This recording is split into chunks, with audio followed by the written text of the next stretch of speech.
Dreams and disappointment. Uchenna Nwankwo stood under the faded green and white NYSC banner, clutching his certificate like it was a golden ticket to the future. He had just completed his year of service in Bauchi State, and though the posting had been tough, sparse water supply, unfamiliar food, constant language barriers, he felt a sense of hope swelling in his chest. This was supposed to be the beginning. At 26, with a second-class upper degree in business administration from the University of Nigeria, in Nsukka, Uchenna believed he had done everything right. He had studied hard, avoided cultism, kept his head down. His mother, a retired teacher, often told people that her son would one day become the pride of Enugu. His father, stern and stoic, only nodded in quiet approval when Uchenna showed him the NYSC certificate. He returned home to coal camp in Enugu with expectations, his and everyone else's. "Now that you've served, time to start submitting applications," his father said, handing him a sheaf of old newspapers with job adverts circled in blue biro. Uchenna obeyed. Every morning he ironed his only good shirt, wrote fresh cover letters, and took long walks under the Enugu sun to drop CVs at offices and banks. He applied for roles as a sales rep, operations analyst, customer service agent, even as a bank teller. Weeks passed, then months. Rejection emails started to come in, the few that even bothered to respond. Most companies never replied. The silence was louder than any no he'd ever heard. By the 4th month, the house grew quieter. His mother no longer asked how the job hunt was going. His father started sighing whenever Uchenna stayed in bed past 7 a.m. Even his younger sister Chidera, still in secondary school, seemed to avoid eye contact. He tried keeping busy. He joined a local volunteer group helping to digitize public school records. He took a short online course on digital marketing using his mother's borrowed phone. He even started helping a friend who sold second-hand phones at Ogbate Market. But none of it paid. "I thought you graduated," one customer sneered one day as Uchenna tried to convince him to buy an old techno phone. Shame is a heavy thing. It sticks to your skin and crawls into your thoughts. After a year of joblessness, Uchenna fell into a pattern. Wake, search online, eat if there was food, and sleep. Some days he didn't bathe. Other days he snapped at his mother for no reason. Depression crept in slowly, like a thief who didn't need to break in because the door was already ajar. One night, sitting on a wooden bench outside their compound, he overheard his father talking to a neighbor. "Maybe we wasted all that money for nothing," the man said. "Book no they put food for table again." That night, Uchenna cried for the first time in years, silently, alone. But something changed the next morning. As sunlight filtered through the curtains, a thought dropped into his spirit like a pebble in a quiet stream. "You have to leave this place, not out of hate, not out of spite, but survival." Enugu was love, but Lagos was opportunity. He had one friend in Lagos, Chuka, who used to sell shirts in Alaba International before relocating. Maybe he still had a plug. Maybe not. But it was worth trying. Uchenna opened his small wooden box and counted. N5 out 3 on 20. He sold his phone to a guy in Thinker's Corner for N8,000. Bought a second-hand backpack for N1,200. Packed 2 pairs of jeans, 1 shirt, a tattered brown leather belt, his NYSC certificate, and his UNN transcript. His mother was up early that day. "Where are you going with bag?" she asked, alarmed. "Lagos," he said simply. She froze, spatula still in hand. "To do what? You no get work. You no get house. You want to go and suffer more than this?" "I'll find something," he said. "Uche, listen." But he was already at the door. Not in defiance, but with determination. Her voice cracked behind him. "At least let me cook for you before you go." He turned. Her eyes glistened with unspoken fear, but she didn't stop him again. His father came out an hour later. He didn't say much, just stood by the door and gave a slow nod. "Don't go and disgrace us." "I won't," Uchenna said. At the park, he handed the conductor N3500. The rickety bus to Lagos filled slowly. He sat beside a woman with a baby and an Igbo trader who kept shouting into two phones. As the bus pulled out of Enugu, Uchenna looked back once at the sleepy streets he'd known all his life. "God," he whispered, "if you'd hear me a beg, make this one work." He didn't know what awaited him in Lagos, only that he couldn't afford to fail again. Depression and determination. The journey from Enugu to Lagos took nearly 12 hours. By the time Uchenna stepped out at Jibowu, it was close to midnight. The driver refused to drop them inside the terminal because "area boys de para for that side." Uchenna slung his backpack over one shoulder and took in the chaos. Loud horns, fast-talking conductors, smoke curling from roadside suya stands, and the city's strange mixture of urgency and indifference. He didn't know where to go. His friend Chuka hadn't responded to his last message, probably changed numbers. He asked a vulcanizer if there was a cheap hotel around. The man laughed. "Hotel? Bros, you dey carry bag, you dey ask for hotel. Just go sleep for under bridge." And that's what he did. Uchenna spent his first night in Lagos sitting on a cement bench near Ojuelegba underpass. He placed his backpack between his legs, locked his arms through the straps, and tried to sleep with one eye open. At 3 a.m., a group of boys walked past him. One slapped his head and said, "Welcome to Lagos, bras." By morning, the exhaustion hit him like a punch. He hadn't eaten since the previous afternoon. A woman nearby was selling bread and akara. He bought a roll and 4 balls for N250. That left him with just over N9,000. He decided to find Chuka. He took a bus to Mile 2 and spent the whole afternoon asking people at Alaba International if they knew anyone called Chuka Igbo Boy who used to sell shirts. Most people shrugged. A few said, "Too many Chukas here." One man told him to come back the next day and ask again. By 6 p.m., defeated and sunburned, Uchenna found a shaded corner and sat on his backpack. He stared at the road for over an hour, mind blank. He considered going back. But where? To what? A silent house filled with disappointment? He closed his eyes and made a vow. "If this Lagos na hell, I go learn how to survive inside." That night, he met a boy named Bashir who sold handkerchiefs in traffic. They shared boiled eggs and water from a sachet.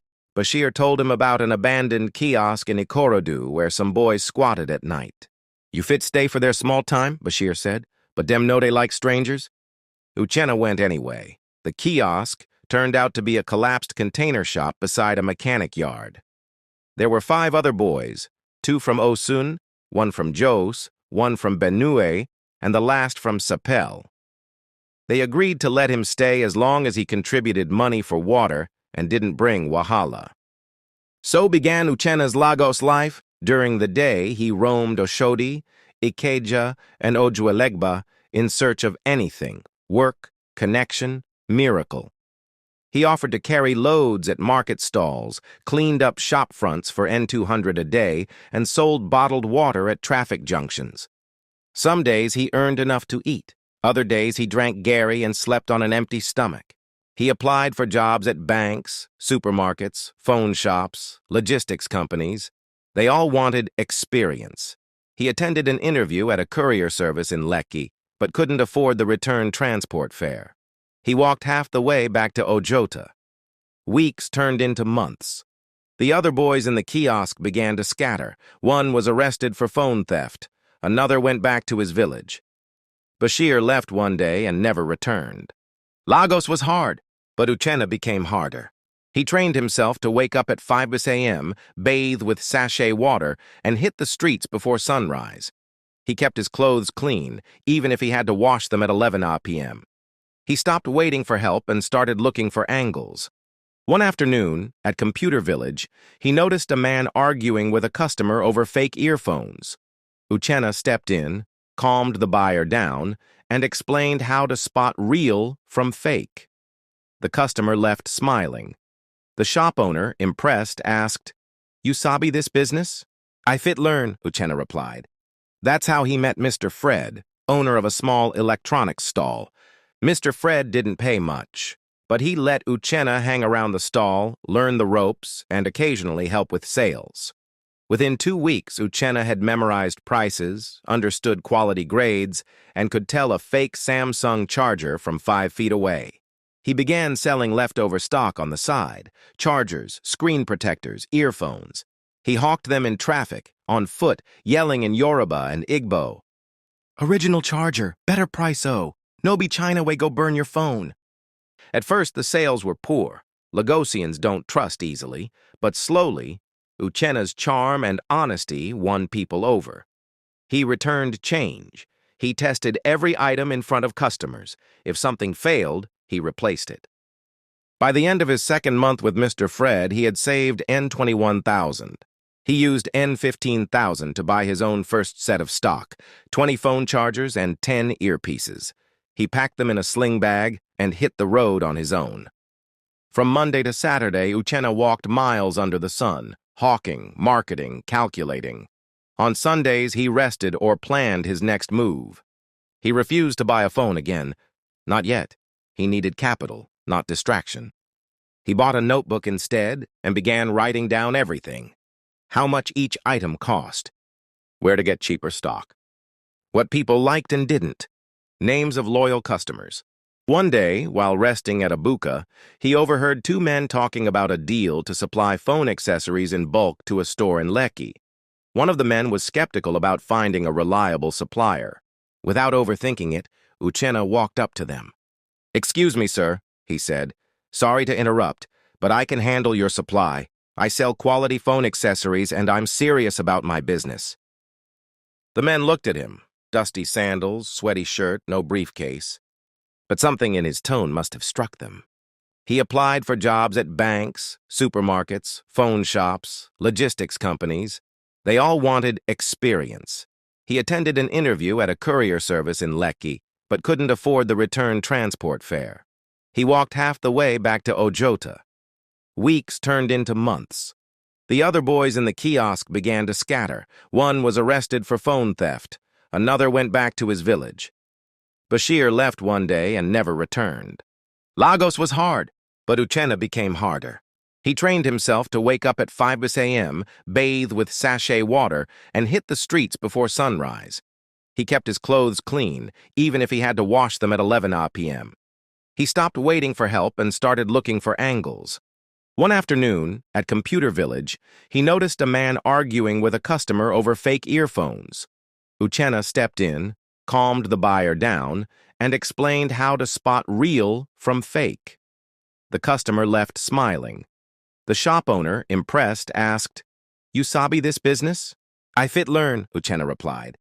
That's how he met Mr. Fred, owner of a small electronics stall. Mr. Fred didn't pay much, but he let Uchenna hang around the stall, learn the ropes, and occasionally help with sales.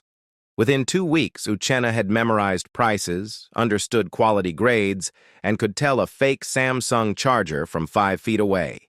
He began selling leftover stock on the side: chargers, screen protectors, earphones. He hawked them in traffic, on foot, yelling in Yoruba and Igbo. "Original charger, better price o. No be China way go burn your phone." At first, the sales were poor. Lagosians don't trust easily, but slowly, Uchenna's charm and honesty won people over. He returned change. He tested every item in front of customers. If something failed, he replaced it. By the end of his second month with Mr. Fred, he had saved N21,000. He used N15,000 to buy his own first set of stock, 20 phone chargers and 10 earpieces. He packed them in a sling bag and hit the road on his own. From Monday to Saturday, Uchenna walked miles under the sun, hawking, marketing, calculating. On Sundays, he rested or planned his next move. He refused to buy a phone again. Not yet. He needed capital, not distraction. He bought a notebook instead and began writing down everything: how much each item cost, where to get cheaper stock, what people liked and didn't, names of loyal customers. One day, while resting at a buka, he overheard 2 men talking about a deal to supply phone accessories in bulk to a store in Lekki. One of the men was skeptical about finding a reliable supplier. Without overthinking it, Uchenna walked up to them. "Excuse me, sir," he said. "Sorry to interrupt, but I can handle your supply. I sell quality phone accessories, and I'm serious about my business." The men looked at him. Dusty sandals, sweaty shirt, no briefcase. But something in his tone must have struck them. "Welcome to the Lagos hustle proper. Lagos has a way of testing your victory even before you finish celebrating it." Uchenna had just secured the N85,000 deal to supply phone accessories to the Lekki shop, and although it felt like his breakthrough, he knew this city didn't reward excitement. It rewarded consistency. He used the N40,500 advance payment to purchase stock from Saka Tinubu Street in Victoria Island, where he'd recently discovered a contact that dealt directly with high-quality accessories from Dubai. He took extra care to test everything: chargers, USB cords, wireless earpieces. No room for embarrassment. The Lekki supply went smoothly. Uchenna delivered everything on time, well packaged and personally labeled. The shop owner, Mrs. Aluko, was so impressed with his professionalism, she promised to refer him to her colleagues. But this time, Uchenna didn't celebrate with suya or soft drinks. He went back to the kiosk in Ikorodu, sat in the dark, and wrote in his notebook, "Focus, repeat, grow." Within 3 weeks, Mrs. Aluko made good on her promise. Uchenna was contacted by 2 other store managers in Lekki and Aja. One wanted weekly deliveries. The other needed help with sourcing items in bulk. He was suddenly in demand. But Lagos doesn't offer success without sacrifice. The new deals required capital, time, and energy he didn't yet have. He began waking up at 4:30 a.m., walking to the nearest bus stop, taking Danfo buses all the way to the island, and returning late at night. Most nights he ate only bread and pure water. His knees ached. His eyes stayed bloodshot from stress. But he kept pushing. With every new order, he reinvested 80% of his profit back into the business. He stopped buying second-hand items for himself. He didn't visit friends. He didn't even own a phone anymore. Everything went into growing the small empire he was building from scratch. Eventually, Mr. Fred, the same man who had given Uchenna his first shot at Computer Village, noticed his absence. "Oga Don Hammer now, he no remember us," Mr. Fred joked when they bumped into each other near Ikeja under bridge. Uchenna laughed. "No be like that, sir. Na small, I still dey try." Fred patted his shoulder and said something that stuck with him. "No forget who give you your first leg into this Lagos life." That same week, Uchenna decided to do something symbolic. He moved out of the collapsing kiosk. He found a shared boys' quarters in Ogba, a room the size of a prison cell with a ceiling fan that worked only when NEPA was kind. The rent was N70,000 a year. He paid it in cash, his first personal space in Lagos. He bought a small mattress, a kerosene stove, and a plastic table. That night, lying on his back in his own room for the first time in over a year, Uchenna stared at the ceiling and whispered, "Now from here I go blow." The hustle entered a new level. Now, with stable shelter, he could focus on branding. He visited a business center and printed basic flyers. Uche accessories, affordable, durable, reliable. He handed them out at BRT parks, inside Keke Napeps, even at banks. He convinced Okada riders and food vendors to hang his flyer on their stalls in exchange for a small tip. He saved up N30,000 to buy a second-hand Android phone. With it, he opened a WhatsApp business account and created an Instagram page, Sta Uchi Accessories NG. Sales doubled. People loved that he responded quickly, delivered promptly, and didn't lie about product quality. He offered same-day delivery within Lagos for orders above N5,000. Some days, he did the deliveries himself. One of his biggest breaks came through a client named Taupe, a fashion stylist who ordered a Bluetooth speaker and charger from him. Impressed, she posted his page on her Insta story and tagged him. Uchenna went from 220 followers to 1,500 in 3 days. Orders began coming in from Lekki, Yaba, Surulere, Gabagada. Some even came from outside Lagos. He was now running a legitimate, fast-growing mobile accessories business. But with success came challenges. One morning, he got a call from a customer in Ogudu claiming the power bank he delivered had exploded. The man was furious. You want burn my house down? I go carry your matter, reach police. Uchenna didn't argue. He immediately refunded the man and offered to send a replacement. Though he lost money on that deal, it protected his name. A mentor he'd met through a church contact once told him, "For Lagos business, your name na your capital. If you mess 'em up, your market done finish." He never forgot that. By the middle of the year, Uchenna was making steady revenue, sometimes N$150,000 in profit a month. It wasn't luxury money, but it was a world away from hawking chargers barefoot in traffic. He hired a delivery rider and convinced his cousin from Enugu, Obinna, to join him in Lagos and help with inventory. They worked from morning till night. No parties, no distractions. Every kobo counted. The day they crossed N$500,000 in monthly sales, Uchenna took a photo of his first ledger and framed it. A simple reminder, from Ojuelegba to this. Then one afternoon, Obinna came into the room, panting. "Uche, check Instagram. That lady from Lekki with the boutique, she tagged you again. Your speaker day trend." Uchenna opened his phone. His DMs were overflowing. A popular influencer had posted a video unboxing one of his Bluetooth speakers, praising the quality. That night he sat alone and wrote a line in his notebook. "This city no dey pity person, but if you fit survive 'em, you go reign." And with that, Uchenna began to prepare, not just for survival anymore, but for dominance. The hustle becomes a business. Uchenna stood in front of the mirror in his tiny Ogba room, adjusting the collar of a simple blue shirt he had ironed the night before. It was the first time in months he was dressing for a meeting that didn't involve trekking under the sun or rushing to beat Danfo madness. This time, he was going for a partnership. He had just been invited by a tech accessories store in Ikeja, Giare, a big player that imported gadgets in bulk and supplied to retailers across southwest Nigeria. The owner, one Mr. Adewale, had seen Uchenna's Instagram page and wanted to discuss possibilities. It wasn't just an opportunity, it was an elevation. As he left the compound, Uchenna said a silent prayer. "God, I beg, make this one change my level." The big meeting. The store was modern. Glass doors, polished floors, shelves lined with top-tier brands. JBL, Oraimo, Anchor. The receptionist directed him upstairs, where Mr. Adewale waited behind a mahogany desk. "You're younger than I expected," Mr. Adewale said after a handshake. "Yes, sir, I'm still learning." Mr. Adewale smiled. "That's a good thing. Some people never start learning." He gestured for Uchenna to sit. "I like your hustle. You're consistent online, you've built trust.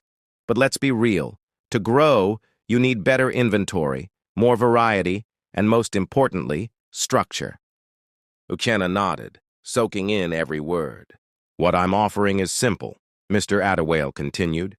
"We'll give you access to our wholesale catalog at discounted rates. You don't pay until you sell. In return, you'll push our products online and through your delivery network. We split profits 60-40. For a moment, Uchenna couldn't speak. This was the kind of opportunity Lagos rarely offered without compromise. But here it was, honest, clear, and earned. "I'm interested, sir," he finally said. And just like that, Uchenna transitioned from a roadside hustler to a formal distributor, from solo hustler to enterprise. The new arrangement changed everything. With access to bulk inventory, he could now serve higher-end customers, offer more variety, and even start fulfilling large orders for events, weddings, and office giveaways. His Instagram page gained more traction. He created a logo, then a slogan. "Tech for everyday people." He borrowed N$15,000 to build a basic website through a cousin's friend. He upgraded from a WhatsApp account to a full business line. He paid N$20,000 to register his business name, Uchenna Tech Ventures. He created a small office corner inside his room, a makeshift desk, a laptop gifted by one of his Lekki customers, and a whiteboard where he tracked sales, expenses, and goals. He hired Obinna full-time and took in a young delivery guy, Dare, who had lost his factory job during the last fuel subsidy crisis. Together, the trio operated like a mini logistics firm, packing, delivering, handling complaints, processing returns. And Uchenna, he became a strategist. He studied e-commerce trends, watched YouTube tutorials on digital branding, learned how to run Facebook ads and track conversions. He wasn't just selling anymore, he was building a system. By the end of that year, his monthly profits had crossed N300,000, then N500,000, then nearly N800,000 during the Christmas rush, when Lagosians went wild shopping for Bluetooth speakers and power banks. That December, for the first time, Uchenna sent money home to his parents, N200,000. His mother called crying. "My son, I told you, I said God would not forget you." His father didn't say much, only sent a text message. "I am proud of you, I say it now." The first real office. With the new year came a bold move, a real office space. It was a small shop space in a commercial complex in Ikeja, not far from Computer Village. The rent was N400,000 per year. A year ago, that amount could have fed him for months, but now it was an investment. He painted the walls white, added a blue LED sign, Uchenna Tech. He put up product posters, added shelves, and bought a POS machine. He installed solar backup because NEPA was not to be trusted. Now customers could walk in, see products, pay on site, pick up, return, complain, recommend. He was no longer just another Lagos hustler. He was a businessman. By this time, he had 4 staff. Obinna handling sales, Dare managing deliveries, Chinwe, a friend's cousin who handled social media and customer relations, and himself, the visionary, strategist, and occasional errand boy when things got hot. He began offering corporate packages, pitching to offices, churches, and schools for bulk sales. He introduced tech combo packs, customized bundles with discounts, and the referrals kept pouring in. Lagos was beginning to recognize his name. The inevitable setback. But just as things began to feel solid, Lagos reminded him that success is never permanent. One Friday morning, he arrived at the shop to find the glass door shattered. They had been robbed. Everything, phones, chargers, power banks, even the POS, gone. The security man claimed he didn't hear anything. The CCTV had been tampered with. Police came, made noise, took statements, and disappeared like mist by afternoon. Uchenna sat in the middle of the empty shop, staring at the broken glass. 5 minutes passed, then 10. No tears, no shouting. Then he stood up, picked up a broom, and started sweeping. Obinna arrived in shock. "Oga, we don't have anything to sell. What can we go do?" Uchenna kept sweeping. "We'll start again, from the start if we have to." By evening, he made a post online. "Yes, we got robbed. Yes, they took everything. But no thief can steal the mind that built this. We will bounce back, stronger. Watch us." The post went viral. Support came in, customers reposted, donations dropped via Flutterwave, and Mr. Attawale called to offer temporary inventory support again.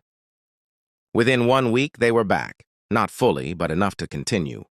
And by month's end, they had regained 80% of their stock. From survival to significance. The robbery had left a scar, but like Lagos traffic, it taught Uchenna a valuable lesson: never get too comfortable. Yes, his shop was up and running again. Yes, customers returned and orders resumed. But something had changed in Uchenna.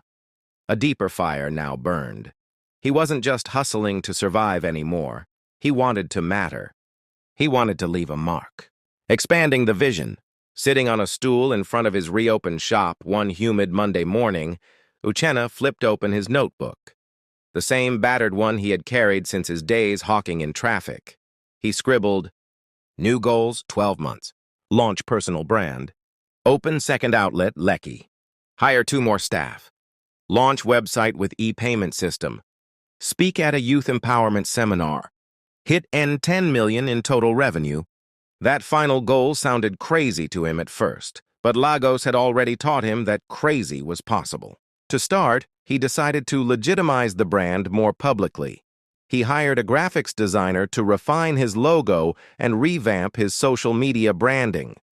He also signed up for an online business development course hosted by a fintech startup based in Yaba.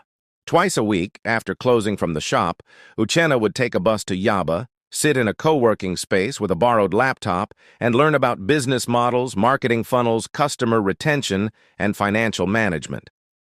For the first time, he wasn't just selling, he was studying success. It changed everything. He began offering structured customer service, set up a CRM tool, and introduced loyalty discounts. He also opened a small e-commerce site, Uchenna where customers could browse products, read reviews, and order online. Sales increased. In less than 3 months, website traffic tripled. More customers were ordering online from outside Lagos, especially Abuja, Port Harcourt, and Asaba. The Lekki outlet. The next big move came faster than expected. A returning client, a boutique owner named Mrs. Kofo, visited his shop and told him, "Young man, I'm opening a mini mall in Lekki. I have space for a tech accessories store. I like your brand. Are you interested?" He blinked. "Yes, Ma, but rent in Lekki is not beans." She smiled. "Let's say God is giving you favor. Pay in installments." Uchenna visited the site that weekend, a sleek, glass-fronted space with tiled floors and steady light. He shook her hand on the spot. "I'll take it." By now, Uchenna Tech had enough working capital to make the move. He poured money into setting up the Lekki branch. Fresh branding, shelves, new stock. He hired a young woman named Aminat, sharp and well-spoken, to run the outlet while he coordinated from Ikeja. Opening day was a big deal. He posted flyers, ran Instagram ads, and invited customers with a buy one, get one free promo. The foot traffic shocked even him. They sold out over 60% of their opening stock in the first 48 hours. And for the first time in his Lagos life, Uchenna didn't end the day drenched in sweat or frustration. He stood in the middle of the Lekki store, surrounded by blinking Bluetooth speakers and ring lights, and whispered, "This is what I prayed for, becoming a symbol." At 28, Uchenna was now managing 2 functioning outlets, 5 staff, a delivery rider, and a growing online store. But he didn't want to just make money. He wanted impact. So he started speaking. He was invited to a small business summit in Unilag to share his journey. When he stepped on stage in his N10,000 blazer and told the audience about sleeping under Ojuelegba Bridge and hawking chargers in traffic, the room went silent. Then came the applause. Students lined up to take selfies with him. He got 10 new orders that night just from Instagram tags. From there, it snowballed. He was invited to speak at a church youth conference in Surulere, then on a podcast hosted by a tech startup, then at a government-backed SME forum in Abuja. And every time he ended with the same line. "I didn't have capital, I didn't have connection, but I had hunger. I had Lagos, and I had God." Challenges of growth. As the business grew, so did the problems. He had to learn how to manage people. Obinna once almost left after a payroll error. Dare, the delivery guy, started missing deadlines. Aminat struggled with handling rude Lekki customers. Then came the regulatory headaches. Tax filings, business permits, import restrictions, random local government levies. There were nights Uchenna stayed awake just calculating how much he owed and whether he'd have to lay off staff. But he also learned to ask for help. He reached out to mentors, signed up for SME advisory programs, and even took a short business leadership course sponsored by the Bank of Industry. He started building a support team, a young accountant, a legal consultant, and a part-time operations assistant. For the first time, Uchenna Tech was functioning like a real company. Recognition. By the 3rd year of operation, Uchenna received an email that made him stop breathing for 5 seconds. Congratulations. You have been nominated for the Rising Entrepreneur of the Year Award by the Lagos Young Business Leaders Network. He attended the ceremony in a rented tuxedo, surrounded by other nominees from tech, fashion, agriculture, and media. He didn't win, but during the dinner, the event anchor paused mid-speech and said, "Ladies and gentlemen, I want you to meet someone special, a young man who built something from absolutely nothing." The spotlight fell on Uchenna. He stood, nervous but proud, as the hall clapped. And in that moment, with eyes watching, champagne glasses clinking, and jazz music playing softly in the background, Uchenna realized he wasn't invisible anymore. The mogul in the making. By now, Uchenna was no longer chasing Lagos. Lagos was beginning to chase him. He could see it in the way vendors returned his calls on the first ring, in the way bank managers now smiled when he walked in the way new graduates sent him DMs asking for internships. He wasn't just a business owner anymore. He was becoming a mogul in the making. Crossing the 10 million mark. It was a Thursday afternoon in April, and the Ikeja shop was buzzing. Online orders were pouring in. Speakers, wireless earbuds, car chargers, all flying off the shelves. Aminat called from Lekki. They needed urgent restocking. A corporate order from a tech firm in Victoria Island had just dropped. 200 custom-branded power banks for a company retreat. Uchenna glanced at his ledger. His accountant had emailed the monthly figures. N21 million in net profit, and 10.7 million in total revenue. He sat down quietly, stared at the screen, and let the number sink in. 10 million. From zero. From hawking on Third Mainland Bridge with cracked feet and borrowed shirts. He didn't celebrate loudly. No party, no champagne. He simply picked up his old notebook and wrote, "And 10 million, first floor, we move." New battles, scaling and strategy. With success came new challenges. Not the kind you could solve with energy alone, but with structure. 1. Inventory management. With 3 delivery channels, 2 physical outlets, and the website, stock depletion became an issue. He invested in an inventory software system and paid for staff training.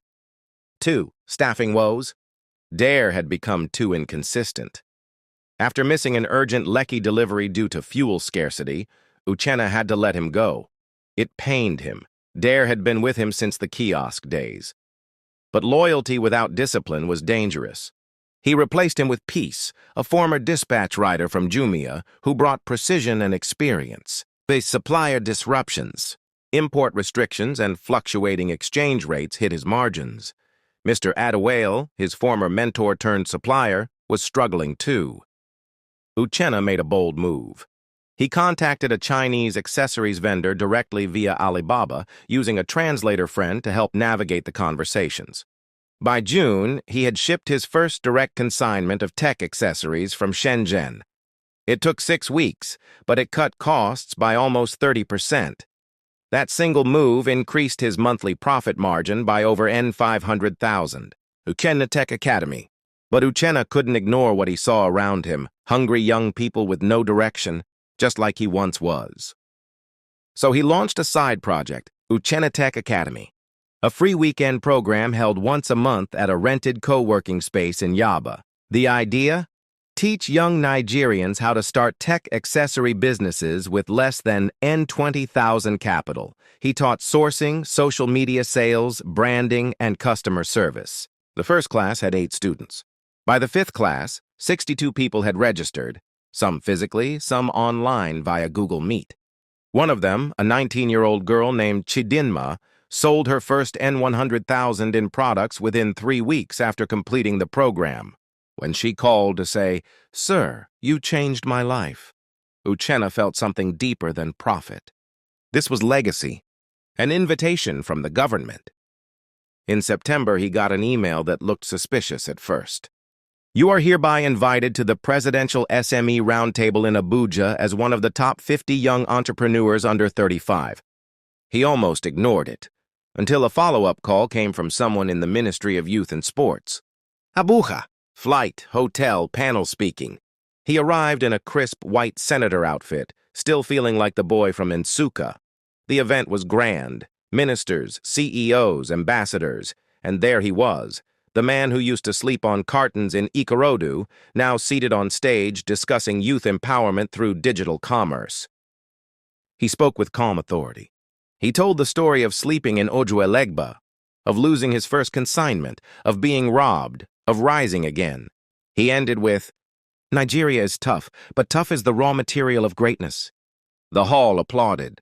Afterward, a man in a dark suit approached him. "Your story is something we want to help scale. Have you considered franchising your business?" That one word lit a match in his brain. Franchise. The rebrand, Utek. That night in his hotel room, Uchenna stayed awake till 4 a.m., sketching a new idea.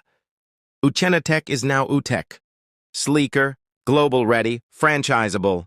Over the next 3 months, he worked with brand consultants and lawyers to prepare a new identity, a new logo, a trademark filing, a professional pitch deck. Standard operating procedures, SOPs, for outlets.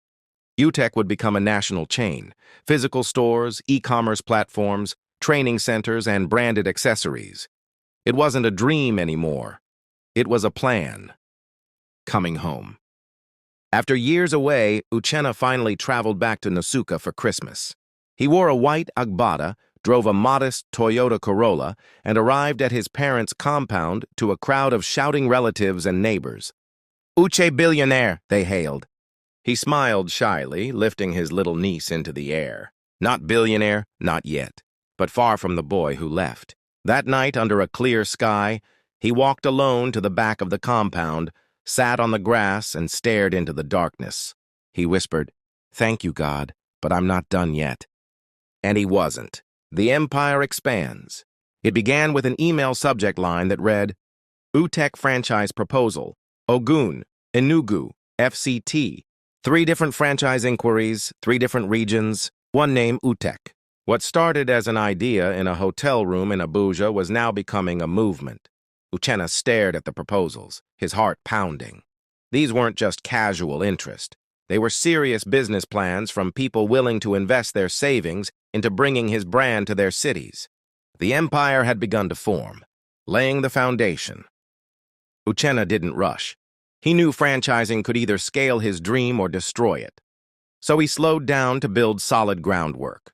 He hired a business development consultant and a corporate lawyer, and together they drafted franchise agreements, operational manuals, branding guidelines, quality control checklists, profit-sharing models.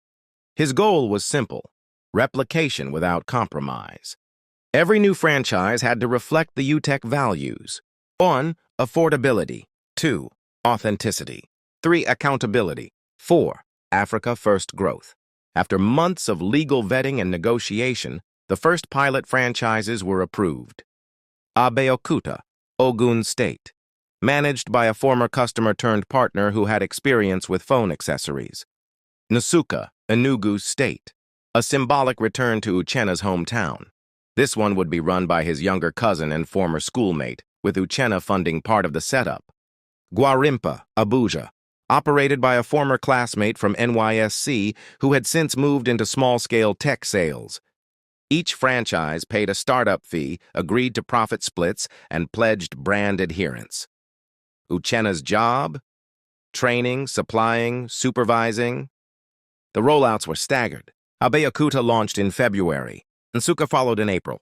Gwarimpa opened by July, and by October each was profitable. Scaling smart, not fast. By now, Uchenna had learned that Lagos rewards speed, but Nigeria rewards wisdom. So he focused on strengthening logistics.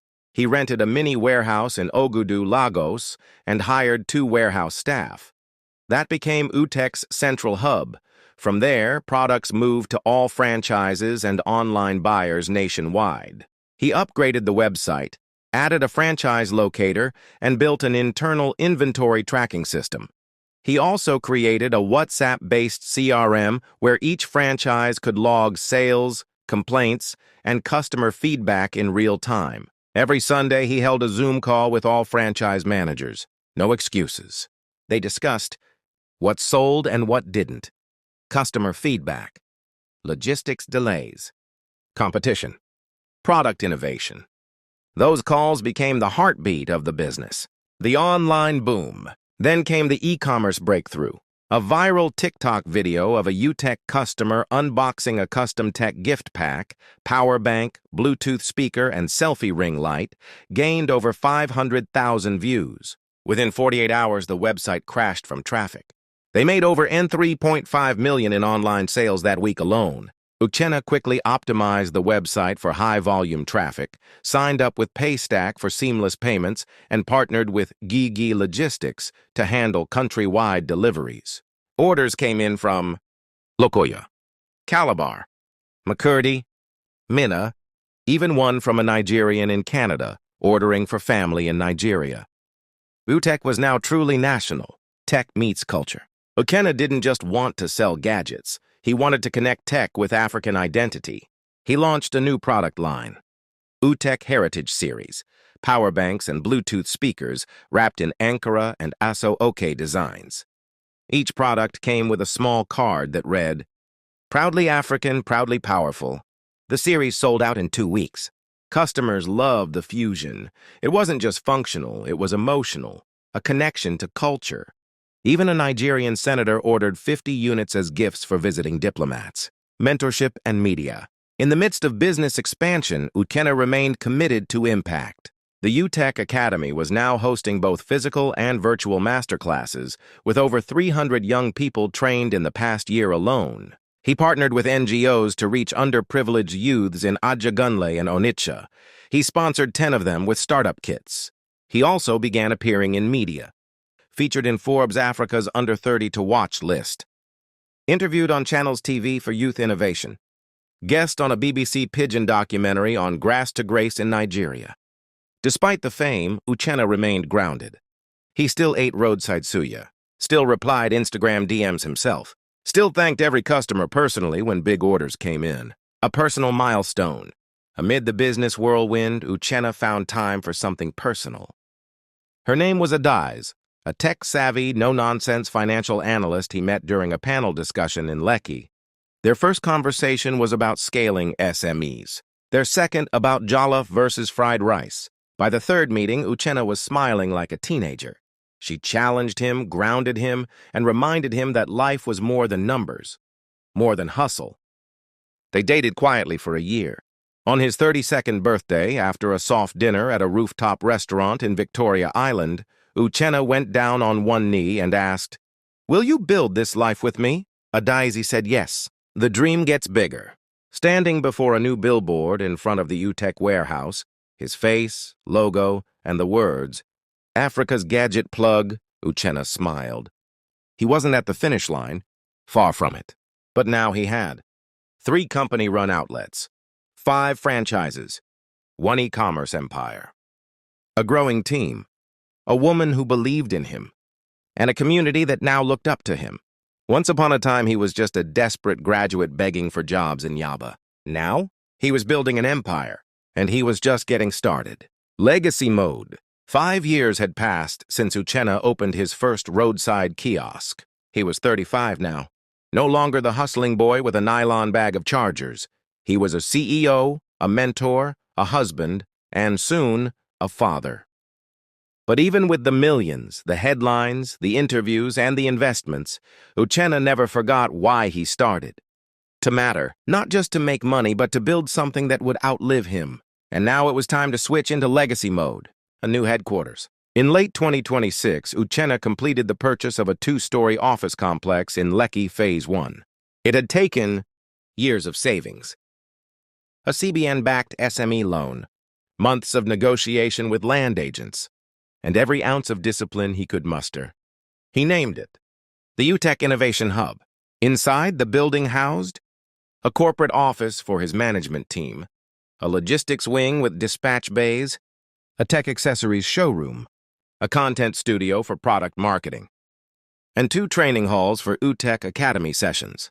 Every wall was branded, every light bulb energy efficient, every section tailored to efficiency, creativity, and empowerment. At the opening ceremony, Uchenna stood beside Adize, now his wife and COO, and gave a short, emotional speech. "This place is not just for selling gadgets. It's for building dreams. Mine started with nothing but hunger. May others come here and find more than I ever did." They cut the ribbon together. Regional expansion. The franchises had grown, now 13 outlets across Nigeria, with interest from Ghana, Kenya, and South Africa. In 2027, UTech launched its first West African partnership in Accra, Ghana, a tech retail-cum-training center in collaboration with a Ghanaian startup accelerator. Uchenna flew in for the launch. The billboard read, "From Ojuelegba to Accra, the power of one hustler's dream." He teared up as he spoke. More African cities followed. Nairobi, co-franchise model. Kigali, e-commerce warehouse. Cotonou, pilot franchise in progress. UTech became more than a brand. It became a Pan-African symbol of hustle, tech, and transformation. Giving back at scale. Legacy meant impact. Uchenna and Adaizi launched the UTech Foundation, focused on empowering young street vendors to transition into business owners, funding female-led tech startups across Nigeria, supporting innovation in underfunded secondary schools, partnering with prisons to teach inmates digital skills and basic e-commerce. One of his proudest moments came in 2028 when a former pickpocket from Mushin, who went through UTech Academy, launched his own online phone accessories store.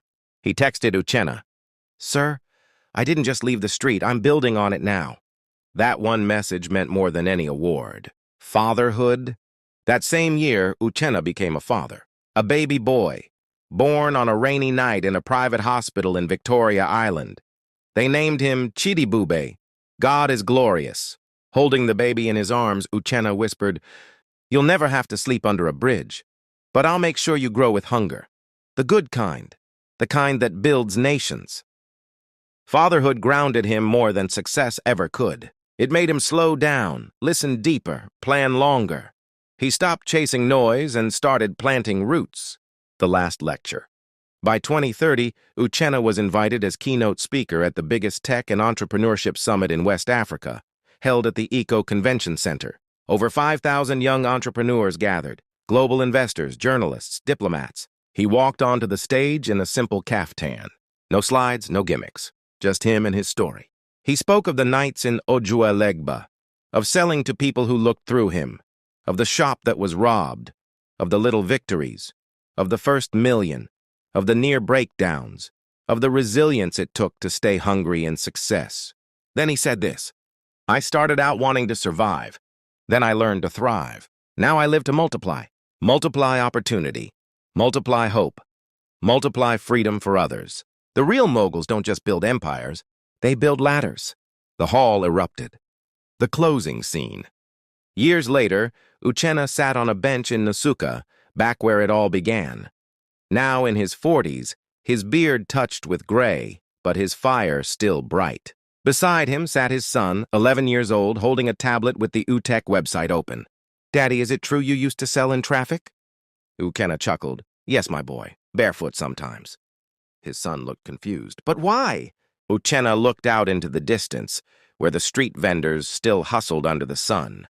Then he said, "Because God doesn't always start you with a throne. Sometimes he gives you a traffic light to stop, think, and decide which way your life should go." The boy nodded. Uchenna placed a hand on his head and whispered, "Now it's your turn to build something." And with that, the legacy continued. The end. Don't forget to like and subscribe. Thanks for watching.